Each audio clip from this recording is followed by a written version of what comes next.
Who's missing now? Okay. Well, thank you for giving me a minute, but it wasn't actually enough time. But we'll go ahead and get started with the September 23rd meeting of the Des Moines Waterworks Board of Trustees. Our first item on our agenda for today is the consent agenda, which includes the minutes of the August 26, 2025 Board of Waterworks Trustees meeting, the minutes of the September 2nd, 2025 Finance and Audit Committee meeting, the minutes of our September 9th, 2025 Planning Committee meeting, our financial statements, a list of payments for August 2025, a summary of our CEO approved expenditures in excess of $50,000, and our next meeting date of October 21st, 2025. Do I have a motion to approve the consent agenda? So moved. Second. All in favor, say aye. I think Aye. we just talked about it, but the planning committee minutes need to be amended to include Emily and I were both on the planning committee. Okay. Well, can we back up then and Small issue. back up then and make those corrections? And then with who made the initial motion? I did. Do you want to amend So- it with the corrections? So moved with the corrections. Second. Any other catches? Great. All in favor, say aye. Aye. Any opposed? Okay, moving on to our next agenda item, which would be our public comment period. Do we have any members from the public, either here or online, that wish to address the board? Any online? Can you tell? There's plenty online. I just don't think that anybody's in the process of talking. Not hearing or seeing any, we'll move into our first action item, number 3A, which is the appointment of treasurer to the Board of Waterworks Trustees. Thank you, Andrea. Our board policy states that the chief financial officer will serve as the treasurer for the board. Kelly Miners, who's sitting directly across from me, recently started as the director of finance, and we welcome her. So we would like to give Kelly the designation of treasurer of the board. We would ask that, and a spending authority that is consistent with the chief financial officer, since she's financial, which is limited to $50,000 for expenditures not previously approved by the board. And that is consistent with the CFO role. Can I have a motion to appoint Kelly Miners, Director of Finance, as treasurer to the Board of Waterworks Trustees, effective September 8th, 2025, with spending authority limited to $50,000 for expenditures not previously approved by the Board of Trustees? So moved. Second. Any questions or comments? Welcome on board. Thank you. Good to have you. Welcome. Welcome. We've heard wonderful things about you already in your first few weeks here at the utility. Glad to have you. Not hearing any other questions or comments. All in favor of the motion, say aye. Aye. Any opposed? Item 3B is to receive and file the 2026 legislative priorities. Thank you, Andrea. Each year, staff works with our legislative team, advocacy strategies, to develop legislative priorities. This was discussed at the September 9th Planning Committee meeting, and I believe most of you were there for that discussion. But this year's proposed legislative priorities focus on improving source water quality data, directing state resources to high-need watersheds and increasing conservation practices on the ground to improve water quality. Very specifically, the three legislative priorities are to restore the direct $500,000 allocation to the Iowa Water Quality Information System to maintain statewide sensor coverage and ensure timely and accurate nutrient data are available. You might recall that in a prior legislative session, we have about 80 water quality monitors statewide that the University of Iowa manages and maintains.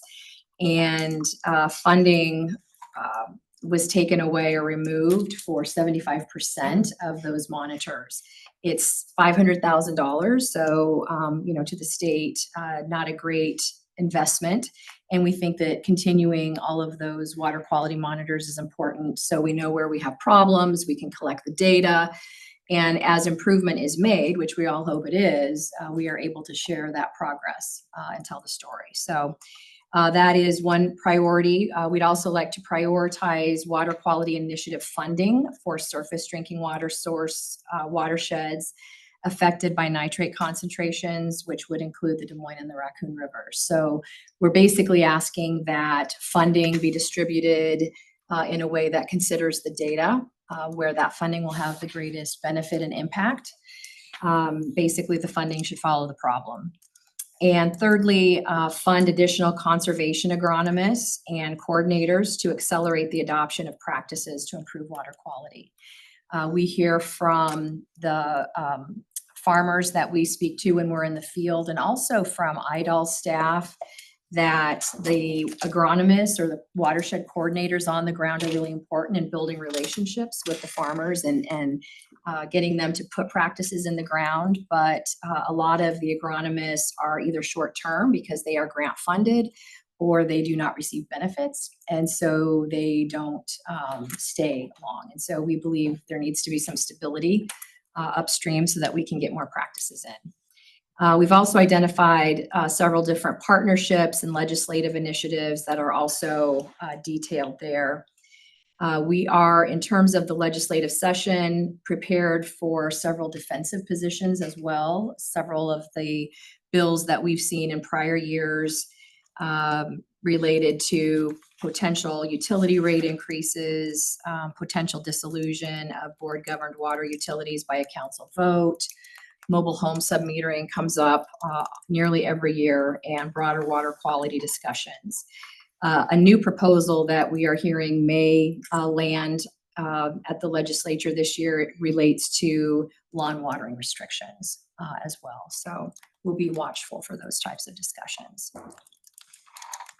I will also add that the three legislative priorities that I read and shared information about will likely be presented to Central Iowa Water Works for their board's consideration. And there was some general support by the whole board for considering our priorities, and then maybe even adding one related to funding of treatment infrastructure. So I think these are closely aligned with what I heard the Central Iowa Water Works board mention.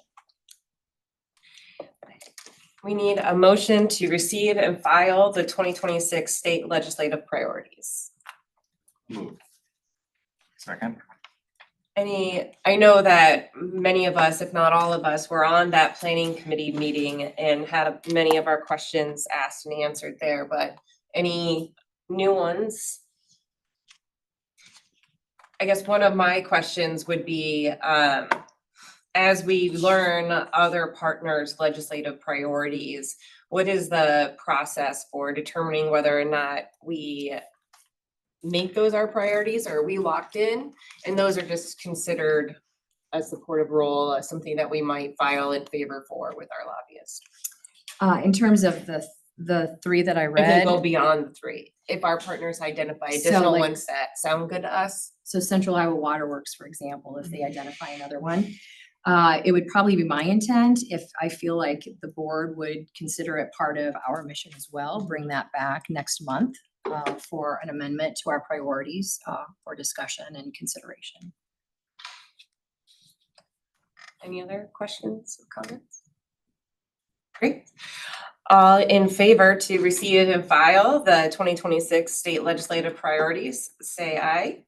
Aye. Any opposed? Great. Item 3C is to authorize the PFAS settlement funds to be remitted to Central Iowa Waterworks. This was a topic that I updated the board on in my CEO comments in August. You might recall that in July of 2024, the board voted to authorize the participation in a settlement, multi-district settlement for PFAS. And Des Moines Waterworks received an award letter in just a couple months ago in July of 2025 for $9,703,194, and that was for a settlement from 3M. This amount will be further reduced by the contingency fee that Des Moines Waterworks agreed to pay National Plaintiff Council, and that amount will also be paid over a period of 9 years. Des Moines Waterworks received the first 3M payment net of expenses of nearly $1.5 million on September 11th, 2025. Des Moines Waterworks submitted the claim, but because now Central Iowa Waterworks is responsible for the production of water and would be responsible for any remediation of PFAS or replacement treatment, it is recommended that this board authorize the remittance of any PFAS settlement funds that Des Moines Waterworks receives to Central Iowa Waterworks for Central Iowa Waterworks use for those purposes. And it would also be recommended that we remit those amounts net of any additional costs that we have incurred that we haven't yet been reimbursed for. So this could include our own legal counsel cost, filing fees, and so forth. We have the amounts that, the additional amounts that we have incurred that we have not been reimbursed for is very small, like around $10,000. So most of this, if the board approves this agenda item, most of the money will be remitted to Central Iowa Waterworks. I would, The payments will still come direct to you and show up on the balance sheet and then transition. it'll be an in and an I know, out. Yeah, So yes, they would still come to Des Moines Waterworks, and this action authorizes any future funds that come to Des Moines Waterworks to automatically be remitted to Central Iowa Waterworks. So, do you have any other?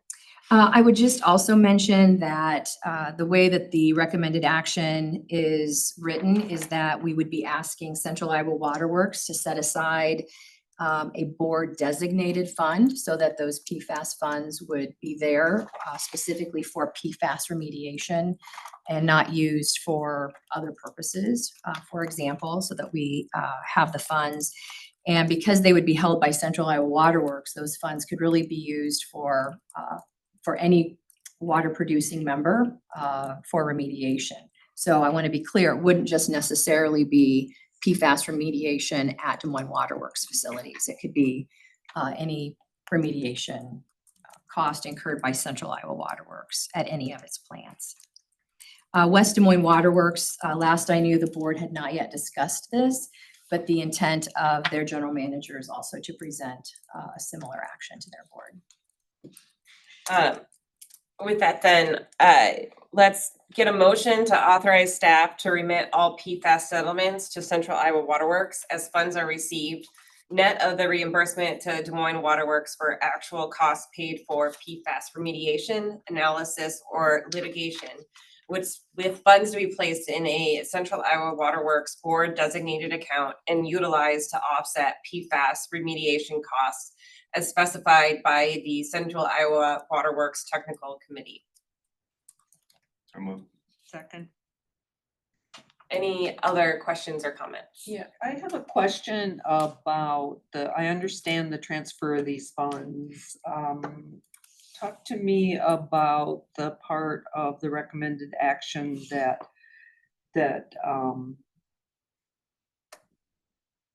recommends that the funds be placed in a board designated account as opposed to just transferred to CIWW.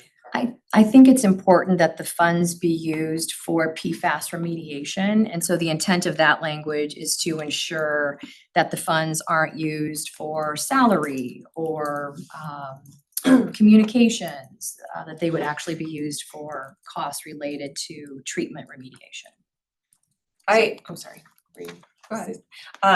When we were first presented with the potential to join this and then this lawsuit and then ultimately receive the funds, I remember the board had quite a bit of a discussion about making sure that although the funds were coming to us, that as we transferred over to Central Iowa Waterworks, there was that restriction on it that these were PFAS remediation funds and they should continue to be addressed as such once it does move over to Central Iowa Waterworks.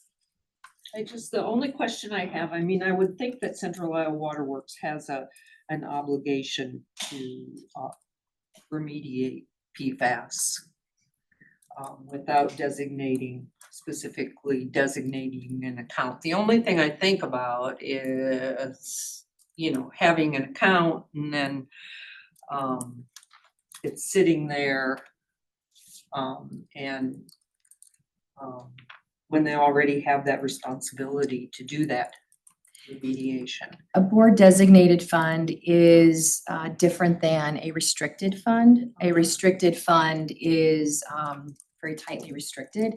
A board designated fund could be undesignated. For example, if it was determined that these are excess funds, we could also borrow from the fund and with the intent of repaying it if there were a need for, that an additional cash. But because it's designated, there would be that record keeping to make sure that it would be replaced. So that would be, a cash flow timing situation. And then this is written in a way that the Central Iowa Waterworks Technical Committee would determine what qualifies as PFAS remediation. So, drilling a new well because wells are contaminated, that would be up to the technical committee to determine that qualifies. So, to make that recommendation. So when you say that it can be undesignated as a fund, would that be in the discretion of CIWW then at this point? Like this motion says we're transferring with the authorization becomes designated. They could in the future choose to undesignate that. Correct. And I think as a matter of good business practice, if that occurred, we would communicate that back to this board. Yeah. So, just trying to, since we are no longer the producer as far as for all intent and purposes, if we were charged with remediating PFAS, that wouldn't necessarily be something we would do anymore because we are not the producer of water, which is why it makes sense to move it over to Central Iowa Waterworks. But I think it's important to send the message along with those funds that these were paid to us because there is a problem and that we need to, when we are able to and when we know how the best way to address it, these are funds that are put towards doing so. With this motion in front of us, that kind of raises that conversation when it arrives at Central Iowa Waterworks as far as what their intentions could be or should be to do with those dollars.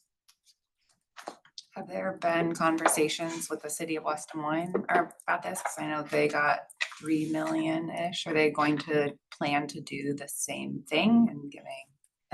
Their board chair spoke at the Central Iowa Waterworks Finance and Audit and shared that they had not yet had that discussion.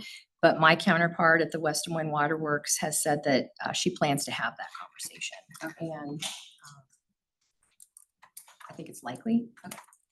Do we know of any other potential PFAS contamination or issues within the region besides those that, West Des Moines will be receiving a settlement, we were receiving a settlement, We are the primary water producers up until Central Iowa Water Works, but do we know of any other entities that may be impacted by PFAS? Not in Central Iowa Water Works. I'm not aware of any other member that is impacted.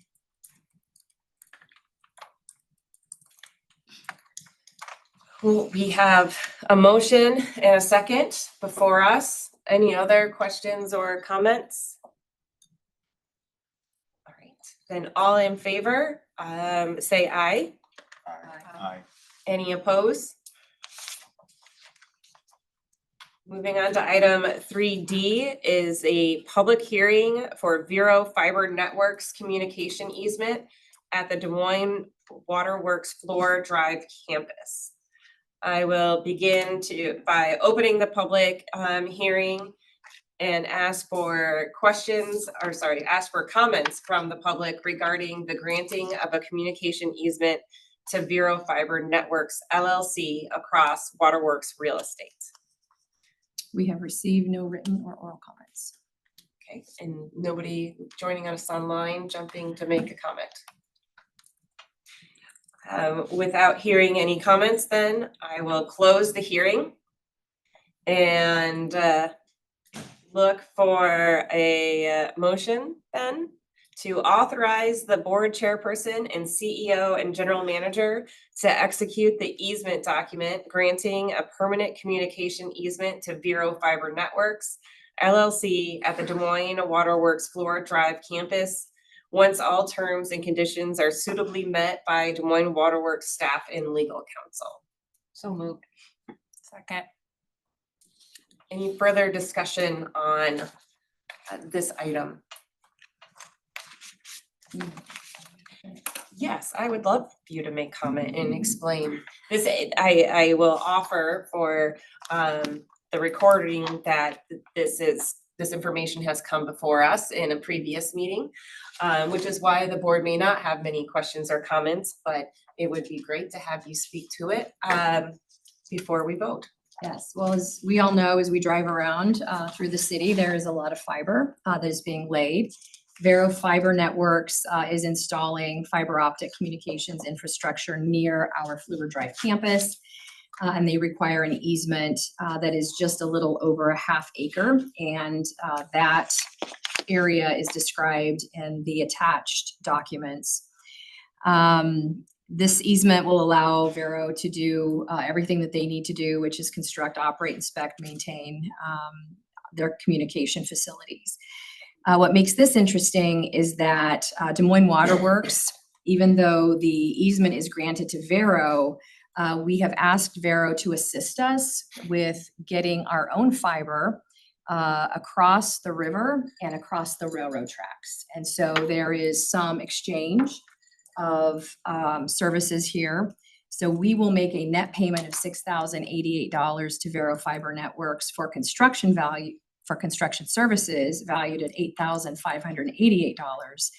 And then Vero, the consideration from them to us is a $2,500 payment for the purchase of the easement. So the lineal footage that we are talking about, that we are getting the benefit of, is not great in distance, but it is a lot of headache to get across a river and a railroad track. So this is a good project and a good partnership for Des Moines Waterworks and our customers.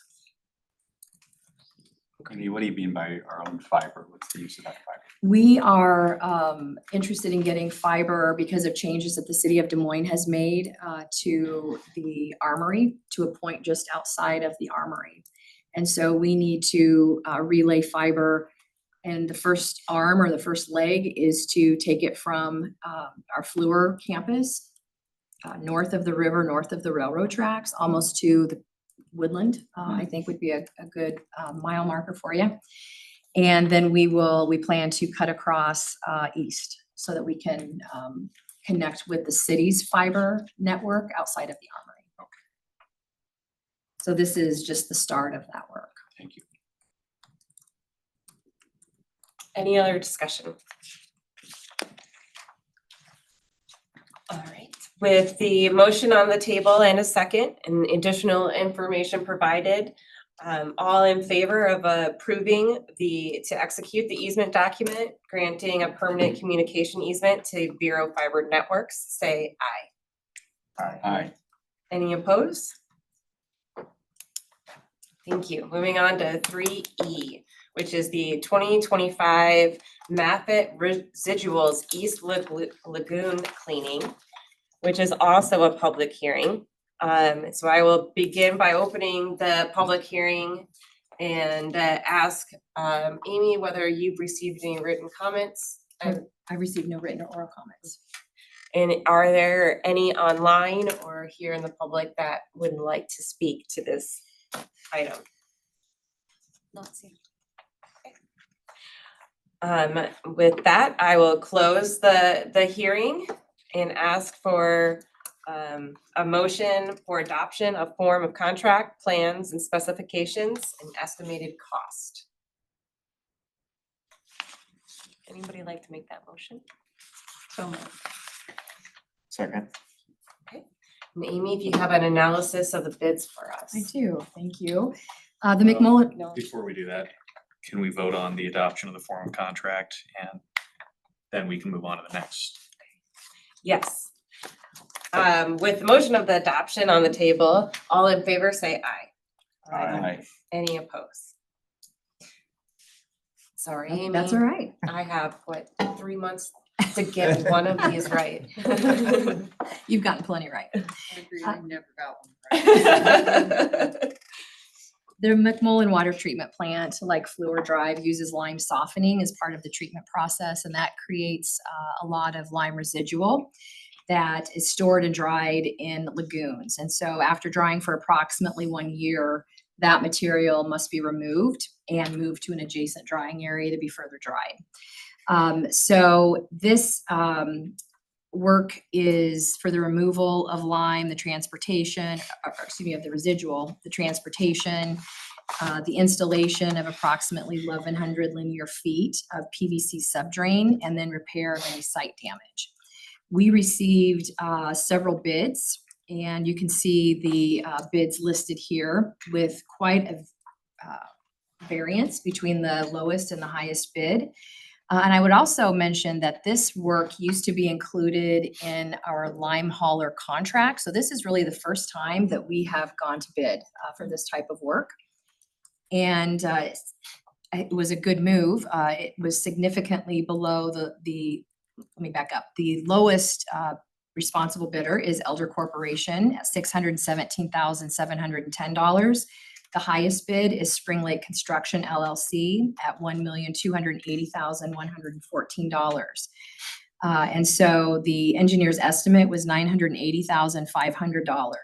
The lowest responsible bidder of $617,710 is significantly lower than even the engineer's estimate. So this shows that when we bid for these projects, we can get favorable pricing, which reduces our costs. Elder Corporation has successfully completed projects for the utility in the past. And so staff recommends the board award the 2025 Maffett Residuals East Lagoon Cleaning Project to Elder Corporation in the amount of $617,710. So moved. Second. Amy, I have a question. So we are doing this project as the contract manager, or as the contract That's right. for Central Iowa Water Works, and will be reimbursed. That's right. So can we in the future, as we organize the agenda, maybe have those things that we're doing as contract operator and maybe have those separate? Now they're sprinkled in between and it's a little confusing as to what things we're doing as Retail, Des Moines Water Works. yeah, and which things we're doing as a contract. Yeah, we can talk about how to Operate. present Easier. that To have it just in the, fiscal Motion. impact. yeah. But it's not in this fiscal. I know, I think that would be a better option than trying to. Some of them section have everything been, we there. are moving to that. This one, we don't have that in there. It's different preparers. And so I'll be watchful for that going forward. I do think that's a great idea. Is there a rhyme or reason to how things are ordered in general for I would action guess. items? Yes. Okay. Some things are pending, some things we're not sure if they're gonna make it on to the agenda or not, so the order kind of is like. We can talk about if there's a solution that. Yeah. Yeah, I think it might To make be it more less clear. confusing, like, Mhm. is this, Right. are we acting as the Des Moines Water Works Board or are we acting as contract? Mhm.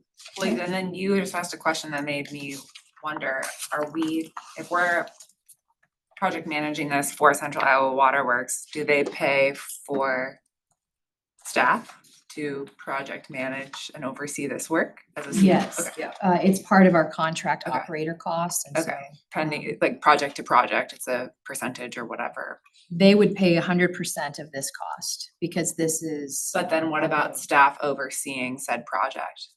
It would be included in all of our operations staff. We use a project activity-based costing, and so anything that goes to a production project, we are reimbursed 100% for Got it. Along with some with benefits and overheads. Okay. Yeah, we have a separate operator contract with Yeah. Central Iowa Water Works. It's separate from the 2080. Yeah. Spells out, you know, how we relate to each other. In the financial section, you might recall a schedule that our finance team started to put together. It's on the analysis and discussion, and it breaks up the operating expenses, what's paid by Central Iowa Water Works and what is incurred by Des Moines Water Works. And so I think that's helpful also, just as kind of a big picture view of what those costs are. But we'll talk about how we might better delineate these agenda items. Thanks. On the bids themselves, whenever I see a spread like this, my first question is, what did they miss? So have we done a thorough scope review of Elder's proposal? Yes, Nathan, who's the director of water production, reviewed it and felt like they understood what the request was.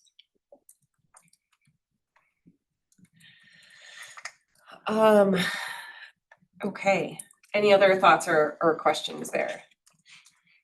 So a motion has been made to award the 2025 Method Residuals East Lagoon cleaning contract in the amount of $617,710 to Elder Corporation and authorize the chairperson and CEO and general manager to execute the contract. All in favor of said motion, say aye. Aye. Any opposed? Item 3F is to request permission to establish the date of the public hearing for MetroNet Communications easement at the Des Moines Waterworks Floor Treatment Campus as the date of the October 2025 board meeting. More fiber optic is being installed by MetroNet. And similar to the other agenda item, they are requesting a permanent communication easement across Des Moines Waterworks property to accommodate their underground facilities. This agenda item is to establish the date of the October 2025 board meeting as the date of the public hearing. Would someone make the motion to establish the date of the October 2025 board meeting as the date of the public hearing? For this, I believe this, would this be MetroNet? Yep. For the MetroNet communications easement, would that be Yeah, that's good. correct? At the Des Moines Waterworks Floor Drive campus and direct staff to publish the notice provided by law. So moved. Second. Any additional questions on this item? All in favor, say aye. Aye. Any opposed? Item 3G is the acceptance of the 2020. Is it the 2023? Okay.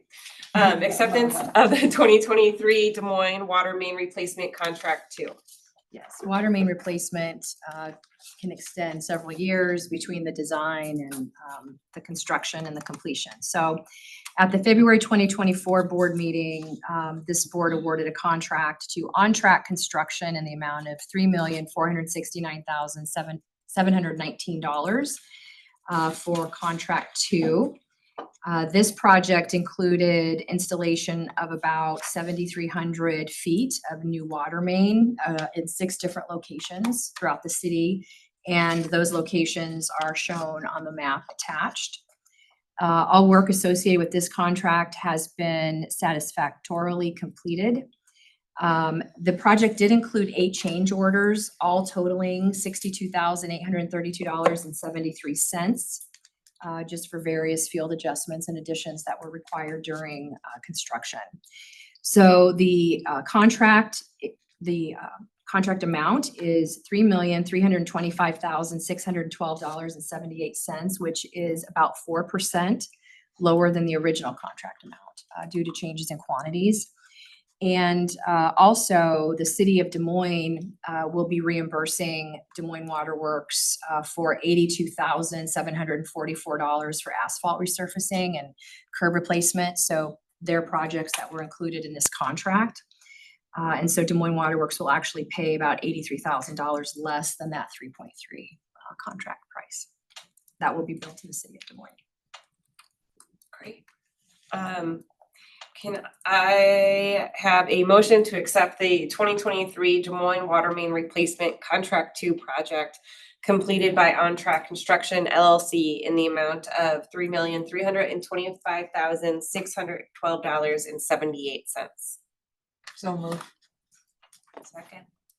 Well, realizing that this work does not happen in a week or a month, but or a few months, but do we are there timelines associated with a contract whenever we award a contract to somebody for a water main replacement, for instance? Is there an agreed upon timeline with the contractor? Yes. I don't know what Sometimes, we'll put it in the bid documents, like there might be certain restrictions because of a school in the area where we have to get it done, you know, during the summertime, during certain aspects. So usually the engineer, when they do the documents, will kind of spell that out. Usually it's kind of by street, Okay. but yeah. Okay.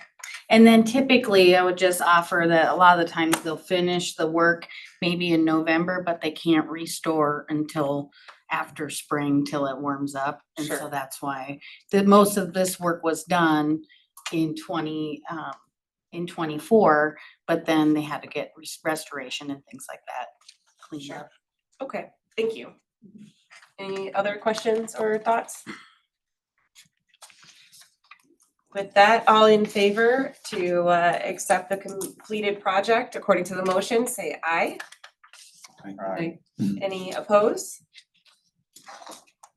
Item 3H is the 2025 Flora Water Treatment Plant 5 kilovolt system upgrades and control system installation. Yes, this is an action for installation services for the control system that syncs the treatment plant with the generator that we have on standby. KFI engineers completed a study of the 5 kV electrical system controls at the Fluor plant and identified approximately $3.5 million of medium or high priority projects. One of the priority projects was the replacement of this control system. 2 bids were received from qualified contractors. You can see here Baker Electric was $396,480. The Waldinger Corporation was $669,238. The engineer's estimate for this project was $340,098. So Baker Electric submitted the low bid and has successfully completed similar control system projects for other utilities and has done work for Des Moines Water Works successfully. So staff recommends the board award this contract for 5 kV system upgrades, control system installation to Baker Electric in the amount of $396,480. As Amy mentioned, I'm looking for a motion to award the 2025 Florida Water Treatment Plant 5 kilovolt system upgrades control system installation contract to Baker Electric, Inc. in the amount of $396,480 and authorize the chairperson and CEO and general manager to execute the contract. So move. Second. Any questions, comments on this item? Yeah, so this, like the other one, this one is a Central Iowa Waterworks project. So Amy, if you could talk a little bit, so this first goes through the technical committee. This would be included in our CIP and capital improvement program and budgeted. And then when our engineering team is ready to pull the trigger on a project, it is presented to the technical committee.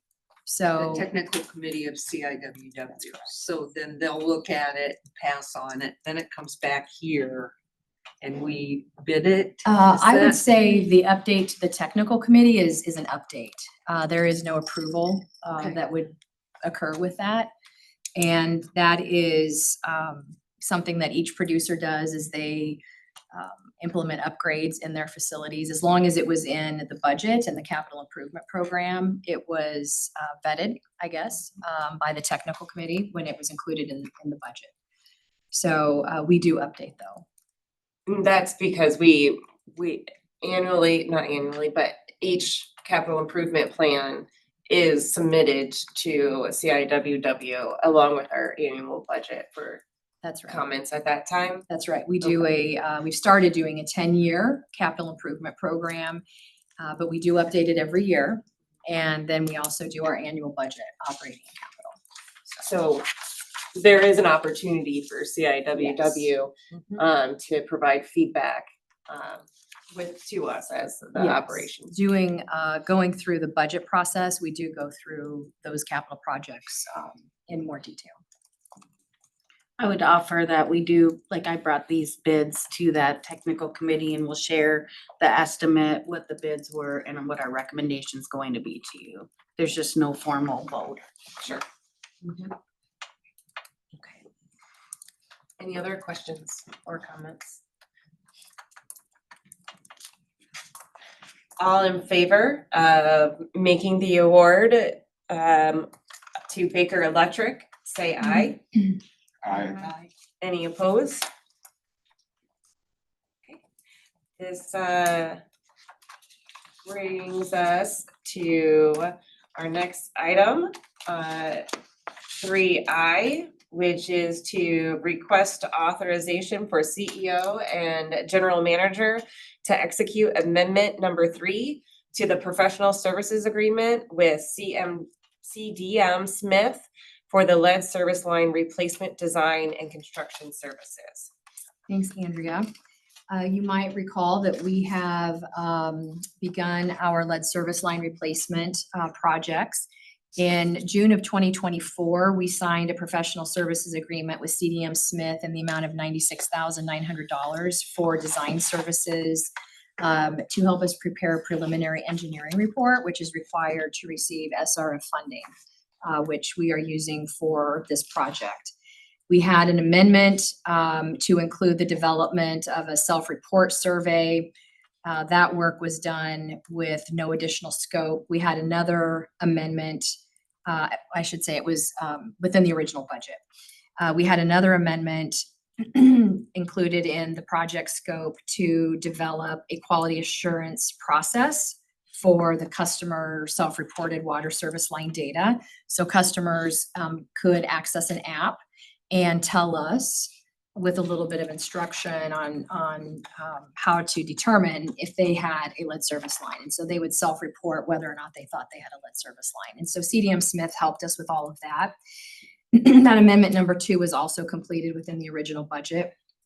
This agenda item before you today, excuse me, is proposed amendment number 3 in the amount of $1,018,320 to engage CDM Smith to perform construction services for the lead service line replacement Phase 1, Batch 1, which is our first 400 replacements in the Drake neighborhood that we are getting close to kicking off. This includes public outreach, construction management, review of contractor submittals, site observations, progress meetings, and final review for the project closeout. So staff recommends executing this amendment with CDM Smith in the amount of $1,018,320, bringing the revised agreement amount with them to $1,115,220. So for this moment, and amendment, we need a motion to authorize the CEO and general manager to execute amendment number 3 in the amount of $1,018,320 to the professional services agreement with CDM Smith for the lead service line replacement design and construction services. Does anybody like to make that motion? So move. I'll second. Any discussion? I had a couple questions Yes. on this. So the 1 million with CDM Smith, we approved, what was it, 12 million in loans last board meeting? Is that 1 million part of that 12 or these incremental dollars? We didn't, I want to clarify, we did not authorize the loan. We did the second step. There's one more step before that is authorized. You'll have another chance to do that, hopefully next month. This is part of that. And so half of this will be forgiven. 49% of this amount will be eligible for the forgiveness that comes with the SRF funding, and the other 51% Des Moines Waterworks will pay in annual debt service. Okay. And my second question related to that is, as I read through the scope of their services, this seemed like core functions of our engineering department. Why aren't we doing this in-house? It's a matter of capacity. We do not have the staff to really manage this project in the field like our customers deserve. And I assume this use of funds is a valid use for a state program to use it on Yes. consulting. Yes, we have checked, double checked, and triple checked that. There is the possibility that we would learn from this first Phase 1, Batch 1, and maybe over time, we would be able to internalize these functions. But I think it's important that we have help for the first. So at this point, as we're budgeting for these lead service line projects, we're assuming that we're gonna have to pay some level of consultant to get it done That's right. Okay. Beyond the construction. beyond the construction. Yeah. And my question goes to, are we paying 100% of these lead service? We will pay 51%, will be our response. She's at the customer. The Oh, customer's the not paying customer, it. I'm Yeah. sorry. The customer pays nothing So. in qualified census tracts. Yeah, because we know that replacing all of them that we have in Des Moines is gonna be really expensive. How are we thinking long-term about who has to pay for those and who doesn't have to pay for those? Because we probably won't even have enough money to deal with all of those in qualified census tracts. It's possible. We are prioritizing the most eligible census tracts by scoring. It's difficult for me to say at this point how far we will get, but there is still funding available. So we have Funding this, available in terms of access to public funding. correct, the federal government, there is still, this came through the bipartisan infrastructure law, and the state still has access to funds related to that. We have this 12.7 that David mentioned, that we are in the process, and then we have another request with the DNR and the Iowa Finance Authority for about the same amount. That's as far out as we've looked. We're gonna wait until we get some of these behind us. But it is, I agree, Diane, we will not, it's very unlikely that we will be able to replace 20,000 lead service lines unless there is additional federal funding that is released. Yeah, so what I'm thinking about is when we get to that point where, you know, if it remains a requirement that these be done and they're the customer responsibility, just the equity issue of, well, we paid for these. And now we can't find funds, so now it's on you to do it, and thinking through how we go about doing that, because there is an equity issue, and I don't think we'll probably have enough money to, even though, you know, I know you're prioritizing in those tracks. We have to, I think, come up with a mechanism to try to be able to, and I know that these funds that you have need to be spent on this. I mean, we've talked before about, do we set up a revolving fund that somebody could borrow from and then pay back over time on their bill?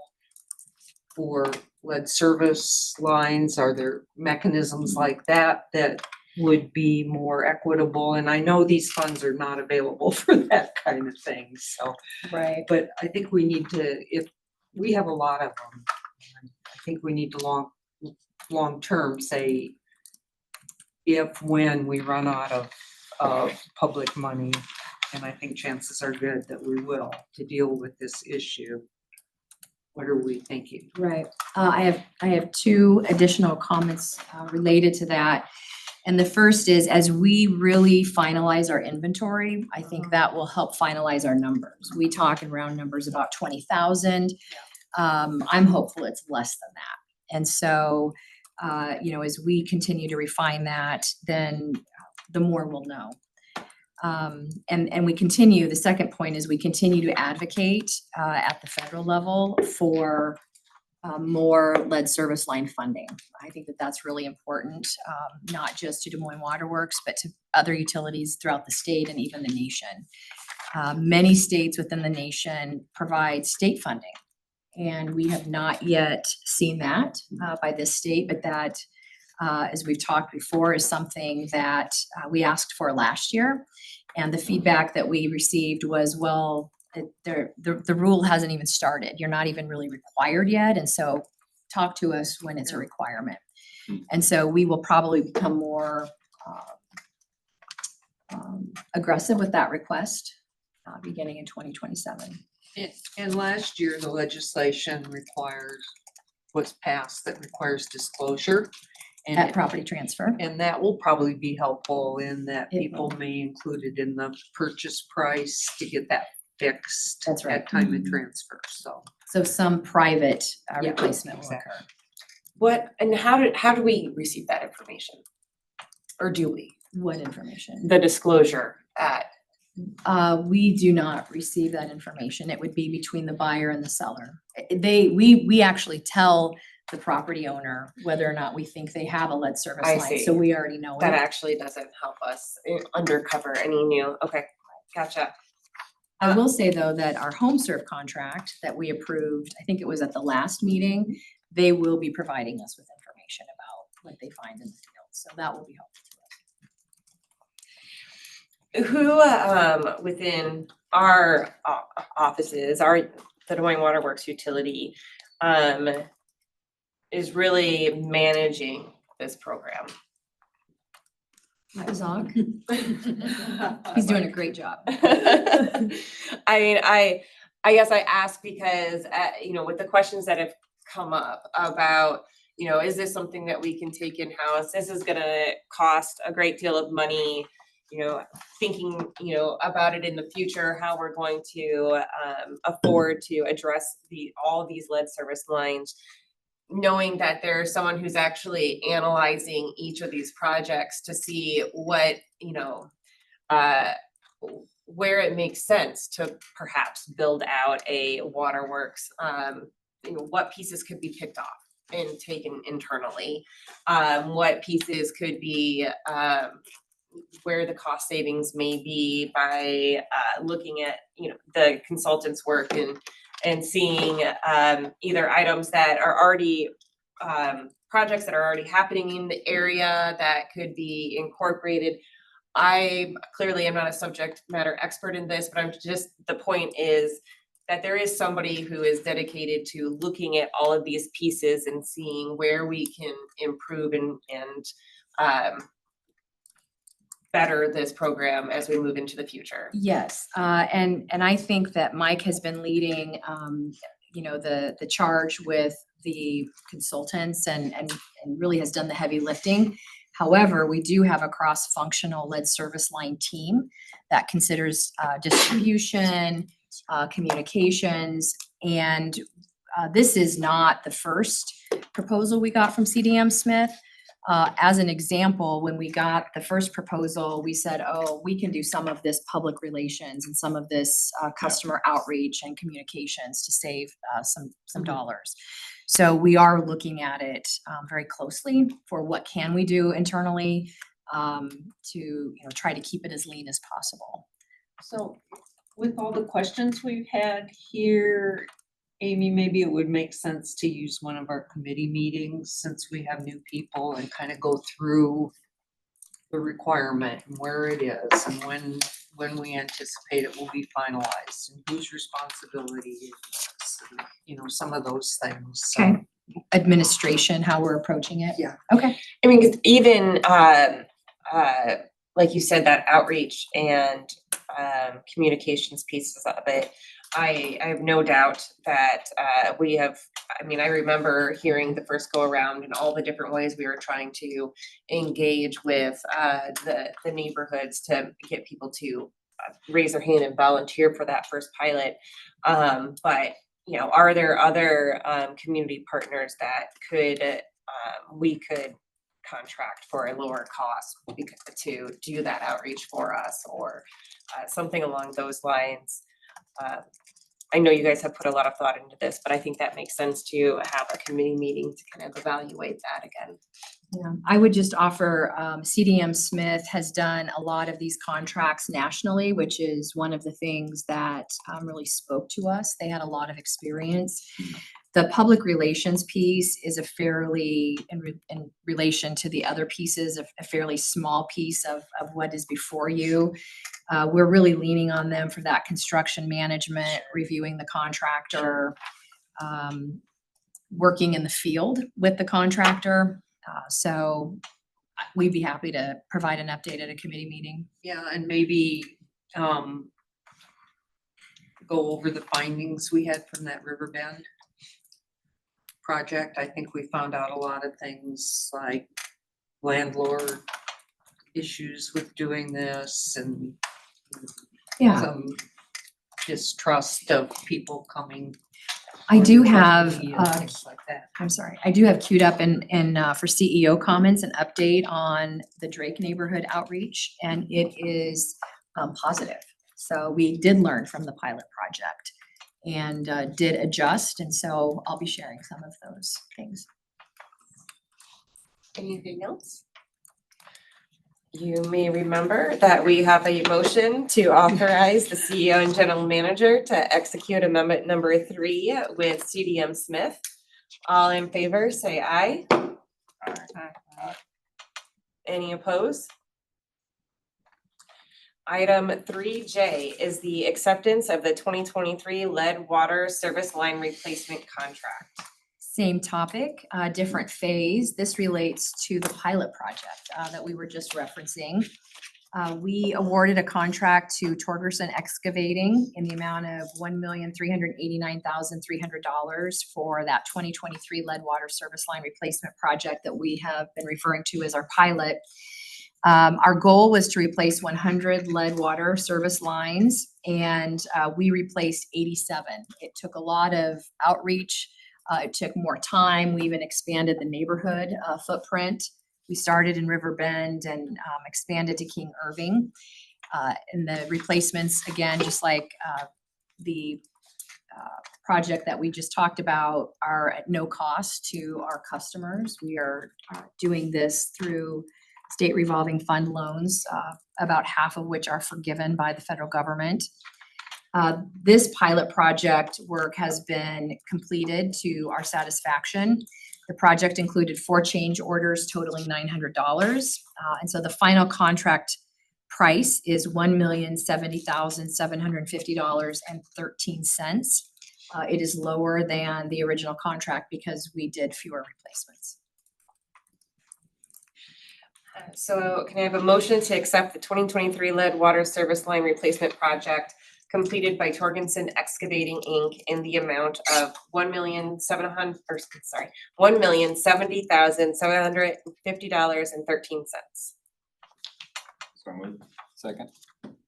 My only question is it a fair jump to say that it's about $1 million or $1.2 million to replace 100 lead service lines? That's fair. It is costing us between $85,000 and $10,000 per line on average. Okay. Yeah, that was gonna, I think, my related question, if I recall, when we talked about some of this, was like, hey, let's start doing some of these and let's see what the cost, one, what are the costs per line, as you call it? And two, can we learn anything from kind of an efficiency standpoint that we say, hey, as we get better at this, or as our contractors get better, we think we can drive that down a little bit? Do we get anything from that on this? Yes. Now that, I just did that quick calculation and that was about $12,000 a line, which is what our original estimates were. As I was tracking when I was in finance, it seemed lower. So we might have had some higher cost projects or properties come in at the end. But yes, we are looking at all of that, and making adjustments as we go. The 12,000 estimate is for the entire line. And we know that at some properties, portions of the lead line have already been replaced. And so we'll just have the remaining half of it to replace. So yes, we are retraining our algorithm as we go. Yeah.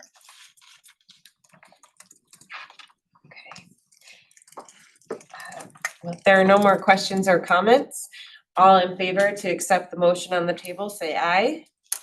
Aye. Any opposed?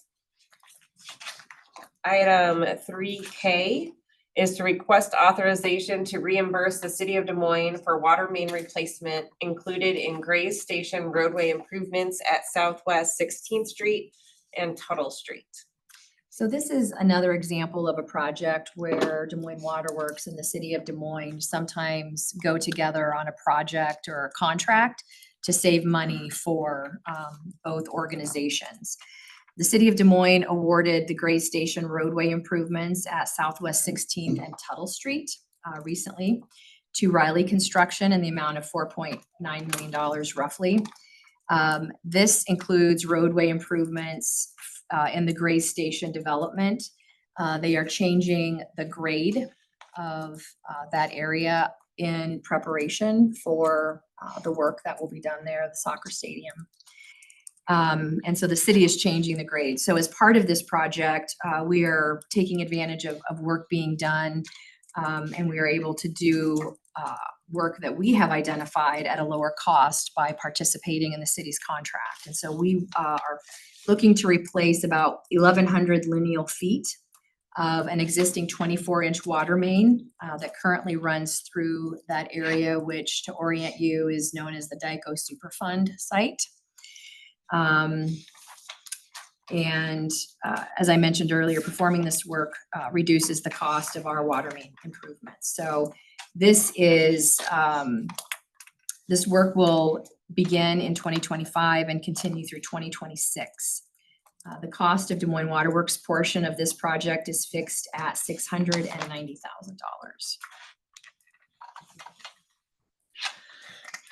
So we need a motion to authorize staff to reimburse the city of Des Moines for water main replacement included in Gray's Station roadway improvements at Southwest 16th Street and Tuttle Street project. So moved. Second. Any discussion on this item? Not hearing any. All in favor, say aye. Aye. Any opposed?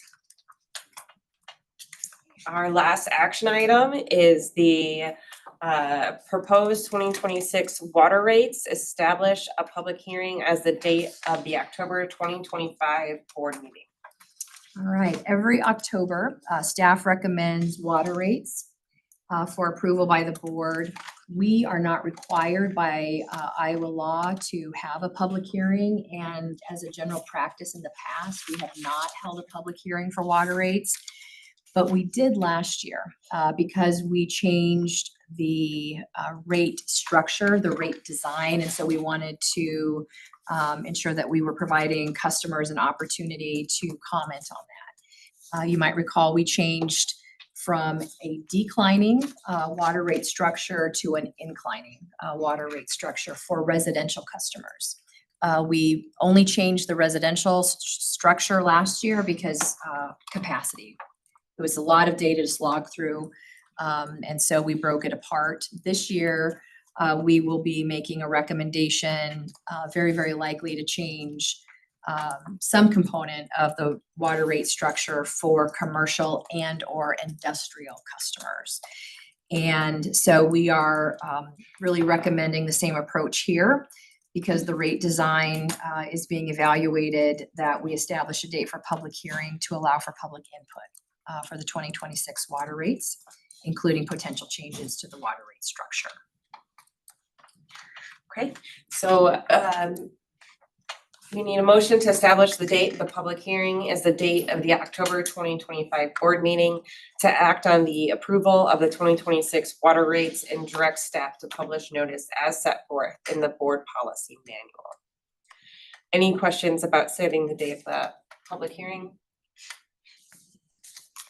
I have a question about notice to our customers. I know it says we'll publish notice, but I'm not sure everybody looks at that. And I would assume that we Sure they know, I don't know how many this affects, but how will we give notice to those customers that we are considering changing the rates?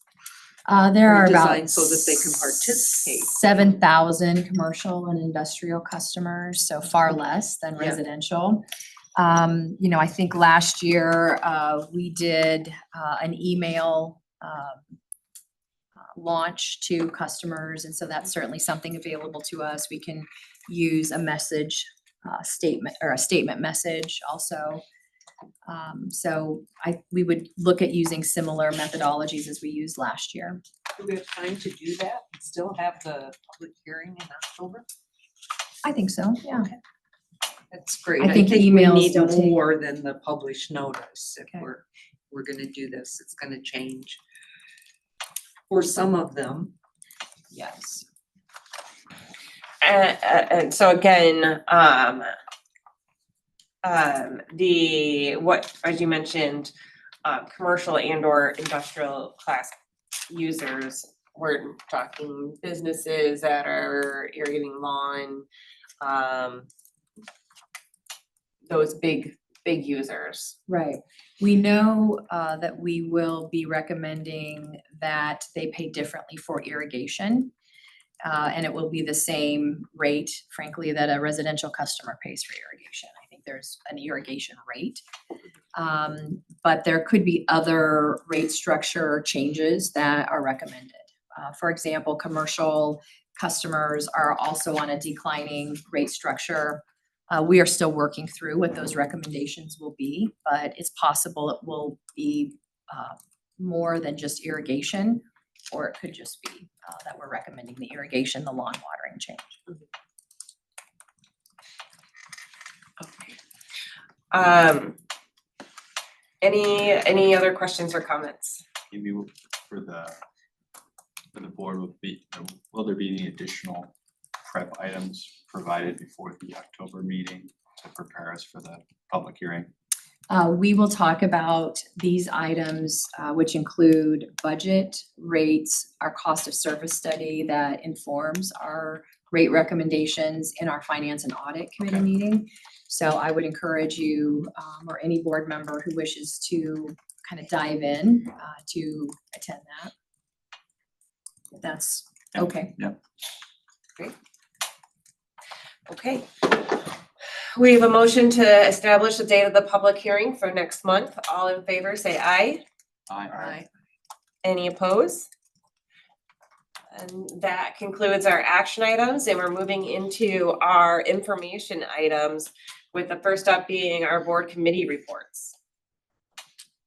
In finance and audit, if you're available to go first. As always, we had another big topic, the CIWW budget and rates proposed for 2026, and I will say, I'm not sure I fully could walk through everything, so I might just hand it over to Amy on this one because it's complicated. It was, and I don't know that we need to go into a lot of detail, but Matt Stoffel with PFM, who is Central Iowa Water Works financial advisor and who happens to be our municipal advisor when we issue debt, really talked about Central Iowa Water Works budget and how the 2080 allocates costs between an average day and a max day, much like we do for Des Moines Water Works and our cost of service. So it was pretty deep and had a lot of numbers, but it was, I think, a good overview. I thought it was important that this board understand how we are being allocated Central Iowa Water Works costs. We are allocated between 40 and 43% of most costs that are non-expansion related. And Matt really just kind of dived deep into that. I imagine one of the takeaways, though, is that understanding what our costs are to Central Iowa Water Works is what informs us how to set our rates. That's right. It's a very iterative process.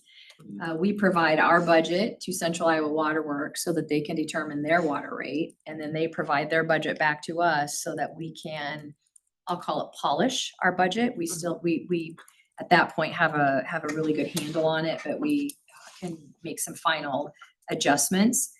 And so they are very, very closely linked. And really, again, we are a big part of the Central Iowa Water Works budget too. So, but Matt pulled in not just us as a producer, contract operator, but the other 3 contract operators as well.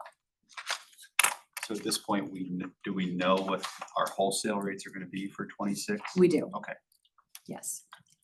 And was that And what our was that expansion presented costs. in the meeting? Yes. It wasn't. Yeah, it was, going by memory, a 14% increase, much of which was capital related.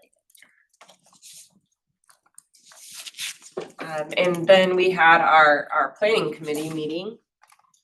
Yeah, the planning committee planning committee got together on the 9th. The main agenda item was the 2026 legislative priorities, which we went over today, and I think majority of the board was at, so I won't go back over that. And then Kyle provided some comments as well on operations. Kyle, I'll give you an opportunity if you want to chime in. Just the demand is a little lower than normal for what we've been seeing with the watering ban that we had earlier in the year. Demand did come up a little bit, but continues to be a little lower than we have seen, but it has allowed us to do some other items and get starting maintenance a little sooner on some of our items for the season. Thank you, Kyle. And then to our board membership reports, starting with the Central Iowa Water Works Board and our Central Iowa Water Works highlights. Okay, well, there is highlights in the packet. From that, I'll say that we are moving along with what Amy talked about, expansion plans. Awarding the contract for the Grimes plant expansion to Black and Beach.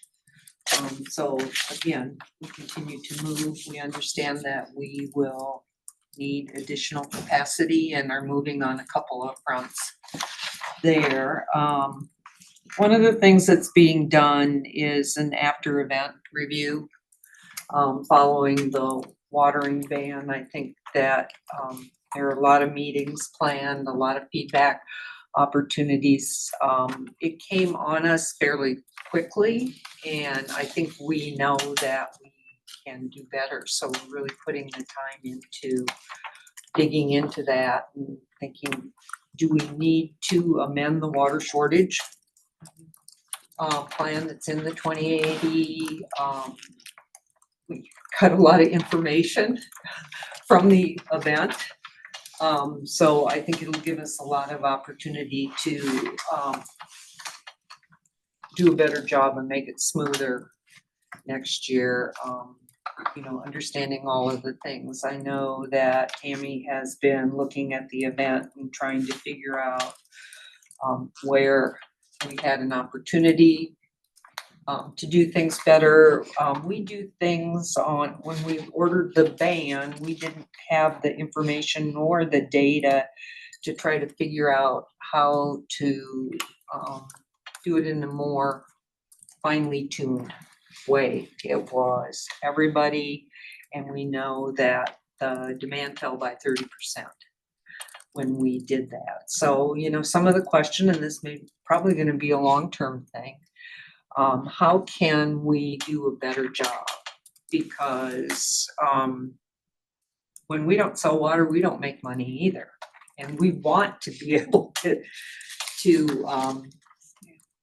sell water. So we want to be able to match those things up, ensuring that we can safely provide the water, but getting it out there to the extent that we can.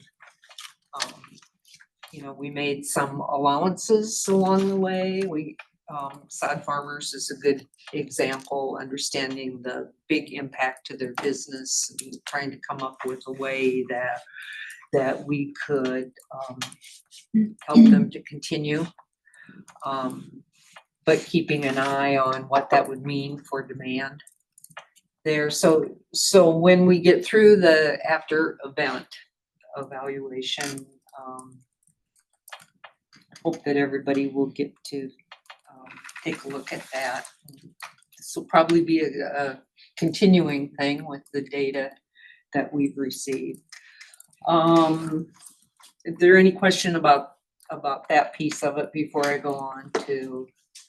So we had a special meeting on communications at the Central Iowa Water Works. I think there were a lot of questions again about who does what, who's responsible for what.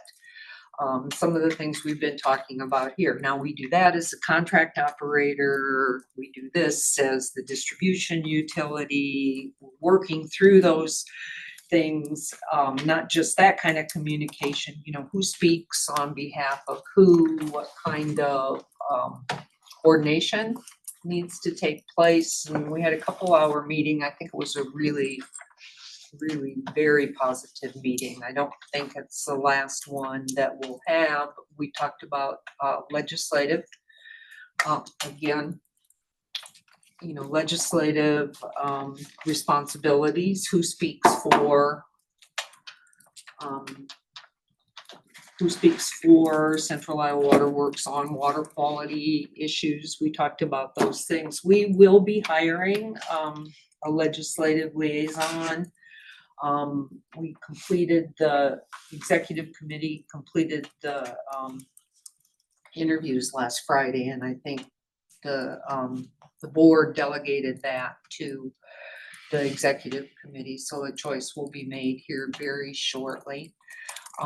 As Amy said, and I think this is really important, she brought forward the legislative priorities that were being considered by this board. And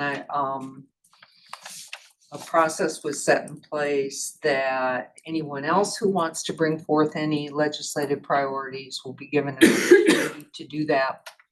But then we'll take a look at those. And I think that we got positive response. So Yes. then if those also become priorities of Central Iowa Water Works, then we will be able to work with all of the membership of Central Iowa to advance those and use the contacts that they have. And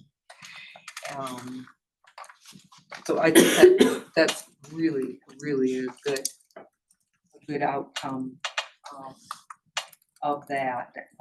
And that will, again, I think what our new legislative people will do, we'll set up a process for how do we, within Central Iowa Water Works, consider bills and positions and help us to do that, because we haven't had any of those processes in place. So a lot of work to do,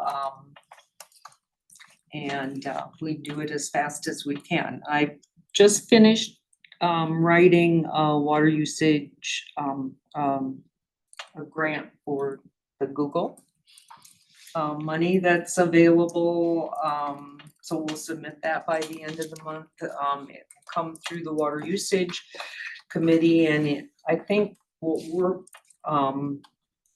we're proposing to them is that we use money really to work with the big users on irrigation, not just education about maintenance of their irrigation systems, but also some of the new technology that's available for monitoring and remote operation of irrigation, because I think that from some of the discussions the committee has, we can get quite a bit of savings. And again, that would be another tool that would assist us not just during high nitrates, but also drought, other events where we need to better manage our demands. So I don't know if they'll bite on it. They'll probably have a lot of proposals, Their but water usage is. huh? Do we know what their water usage is?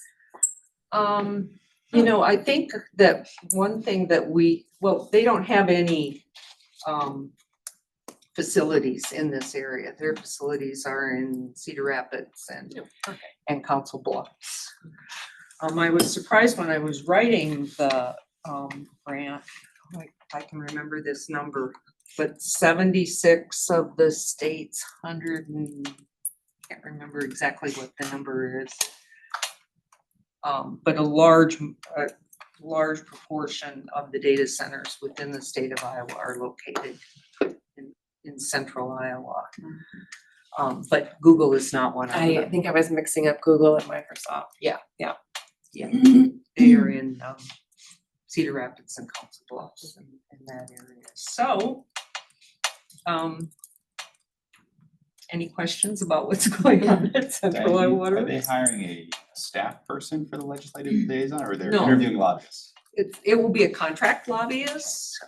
We looked carefully at conflicts to make sure there weren't any of those, and it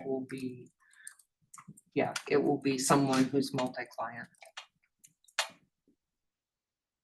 So, not a staff person. Any other questions? Okay, the Des Moines Waterworks Park Foundation. I attended their past board meeting. They are, this year they brought in a lot of new opportunities to support the foundation. And they are currently in a really good place financially, which is one of the few times that they haven't been burdened with COVID or lack of concerts or various challenges. So it's good to see that they are finally succeeding in that part of their mission. There are still concerts throughout the rest of the month and some other things planned. So festivals and Christmas celebrations. So if you guys are interested in getting out in the park, that would be, there you go. They're shared in your packet as well as on the big screen there. I think one of the fun things to consider is the road construction on George Flagg has really exposed the park and the utility for that matter. And hit the mission more than maybe anything else in getting people aware of all of the opportunities here. Amy or Pat, anything else to add? I just want to kind of re-emphasize the fact that on October 4th, we're having, it's called Handmaids and Hand Baskets.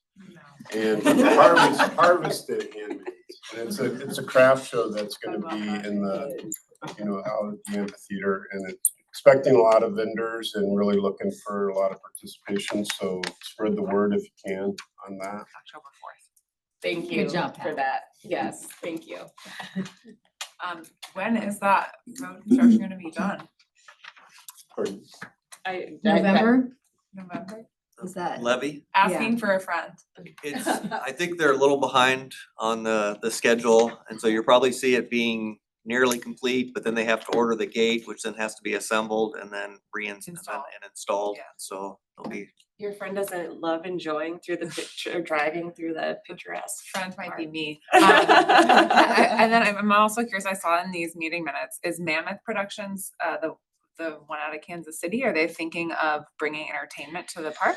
So they did bring entertainment to Okay. the park. They hosted our Tree Oak Revival concert. Okay. But yes, they are looking at getting more involved in bringing shows to the park. Awesome, because right now it's it's more limited with a couple. It is, there's really just been one promoter that has done a lot of the band promotion Yeah. bookings. Nice. But it is an open venue, so you know, there other festivals and smaller shows have been coming in as you know, as they are made aware of the opportunity to move to our space. But Nice.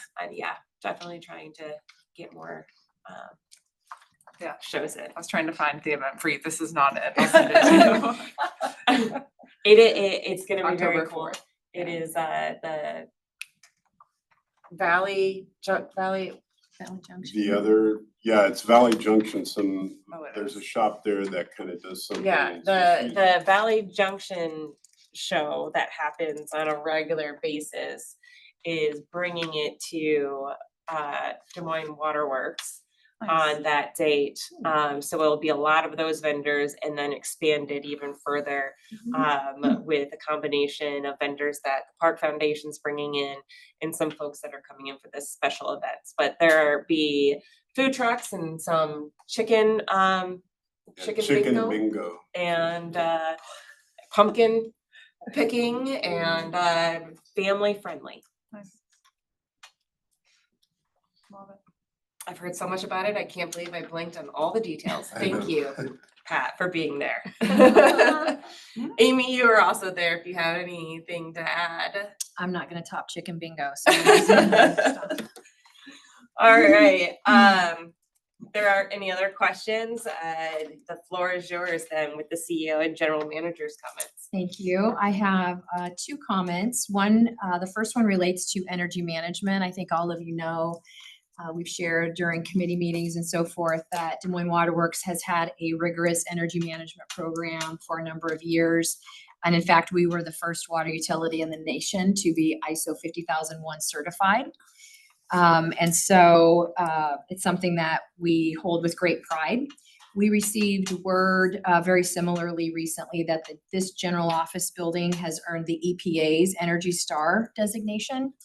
To earn this, organizations must benchmark energy use, improve efficiencies, and they must be in the top 25% organizations nationally.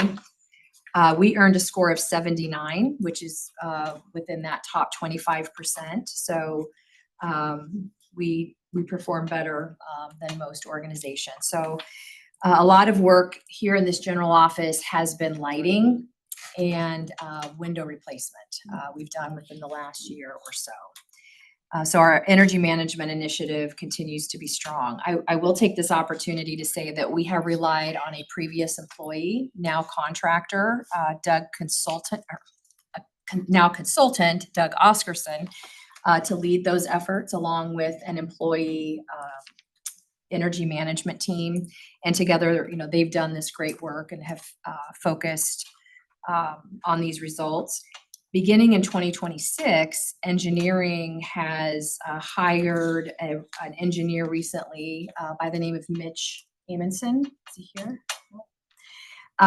Who has this type of experience and credentials. And so we will in 2026 be bringing most of that energy management administration in-house within our own engineering along with the energy management team. Doug Oscarson, the consultant, will be working with Mitch in the transition and help during some milestone events in 2026, but we are starting to make that transition. I think that goes to the discussion earlier about what can we do in-house versus consultants. And so this is one where we are working on bringing it back in.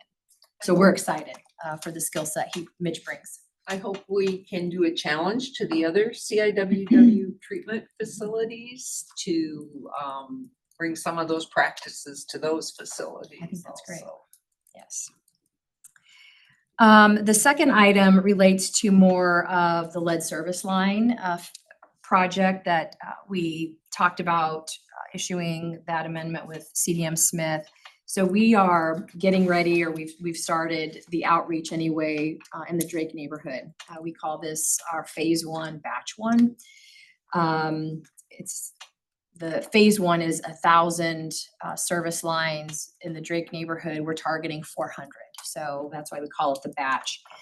As we talked about earlier, we did a pilot project in the Riverbend and King Irving neighborhoods. And one of our greatest challenges, as you all alluded to, was connecting to customers, even though it was, a replacement of a service line at no cost to customers. We had a very difficult time getting customers to participate in that project, despite a lot of outreach, door knocking, and so forth. And so for our Drake neighborhood project, we took what we learned and we are implementing that with better success. We sent 400 letters in the mail on September 9th.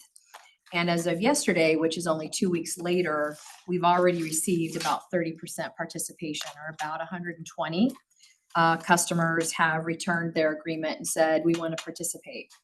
The reason that that's important is before we can bid this project, contractors want to be certain that there is work for them to do.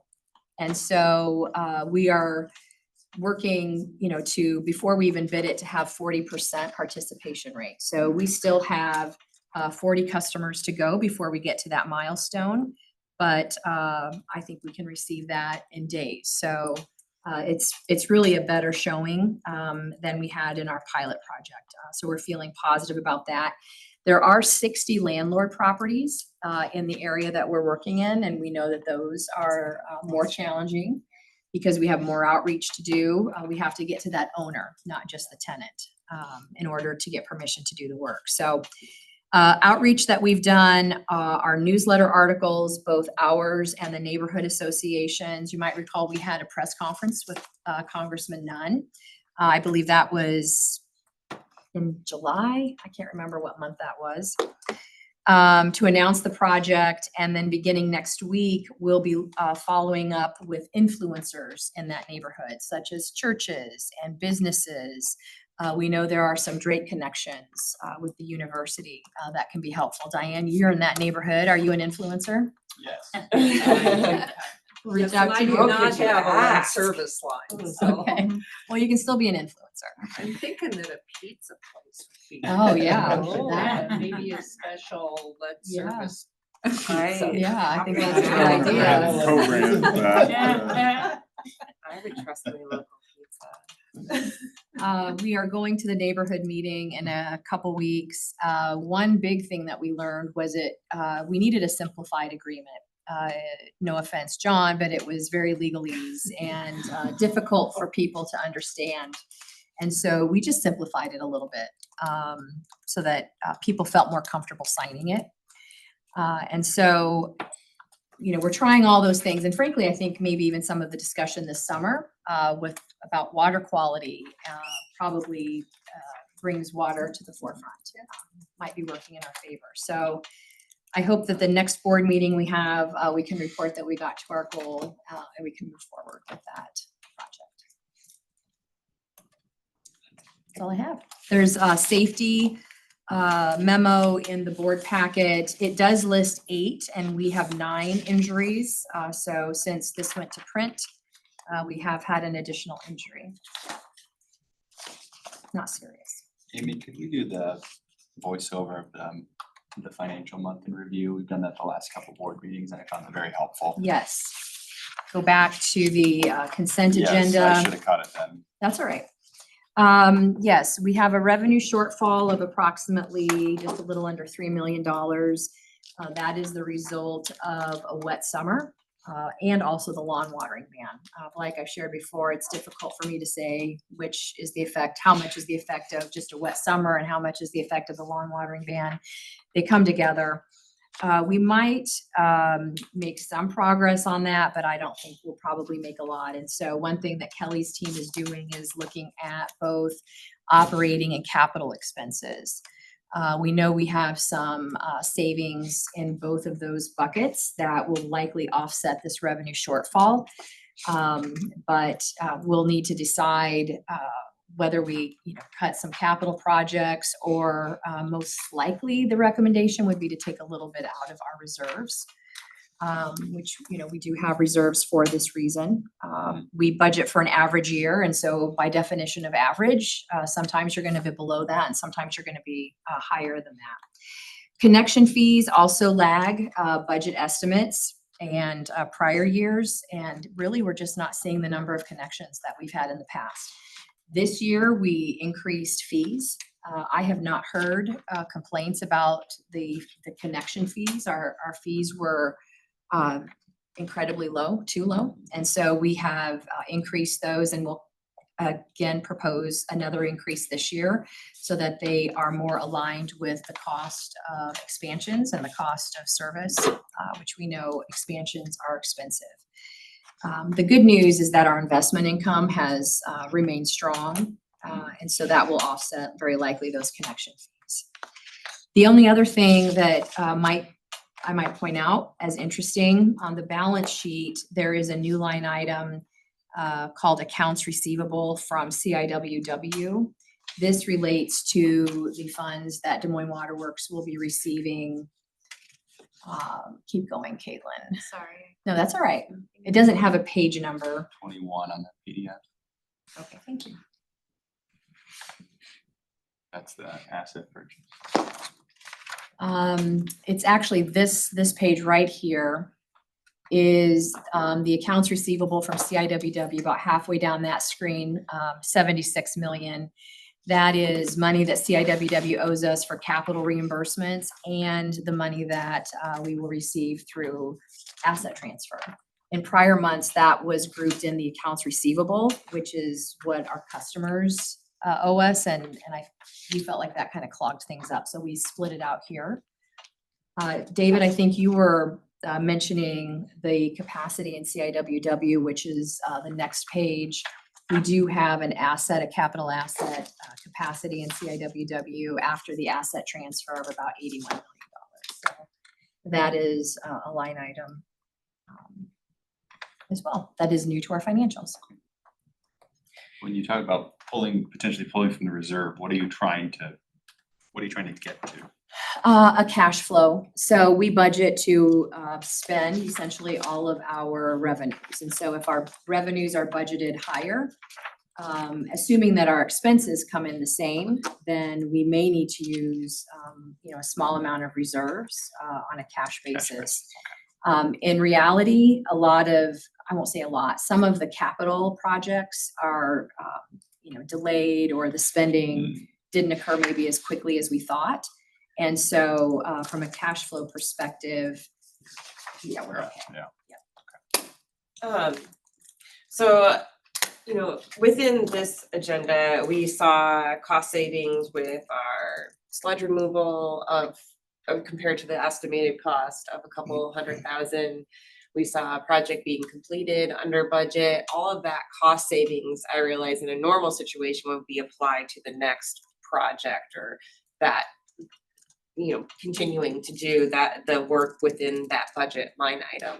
How would those cost savings potentially impact the shortfall that we're seeing from revenue? They could impact and help in our situation. You do have to be careful though. Let's take the residual hauling. that is a savings to Central Iowa Water Works. Oh, sure. Not Des Moines Water Sure. Works. Ultimately, it will help us, but we are reimbursed for all of our expenses. And so we are still paying the same rates to Central Iowa Water Works despite that savings. And so it will eventually benefit us or enable CIWW to do more projects without relying on rates if they build up excess Sure. because of differences from budget. But capital budgets that relate to Des Moines Water Works retail, for example, those could be opportunities that we have to help offset some of this. You're right, traditionally, we would carry that over and apply it to perhaps an overage in another project next year. So we'll be talking about that. Okay. Thank you for asking, David. Of course. Thanks for So, putting that together. any other questions following Amy's discussion and comments? And she pointed to the safety update as well. There's also the community outreach update under the safety update and our contract status and professional services agreements. Anything to call out on either of those items? I would just add in the outreach and public affairs that we are still doing under Melissa's leadership a fair amount of that. So a lot of presentations and panels. You can see here some of the pictures, the tours. Melissa and Laura represented us at the Iowa Environmental Council Conference. So we are keeping busy spreading the good word. I think that also goes to some building the trust in the community, which is what we're going to need for lead service line replacements and other initiatives that we launch. Thank you for pointing to that. If there are no other questions or comments, then I'll take a motion to adjourn. Second. Great, thank you all for joining us today. Boy.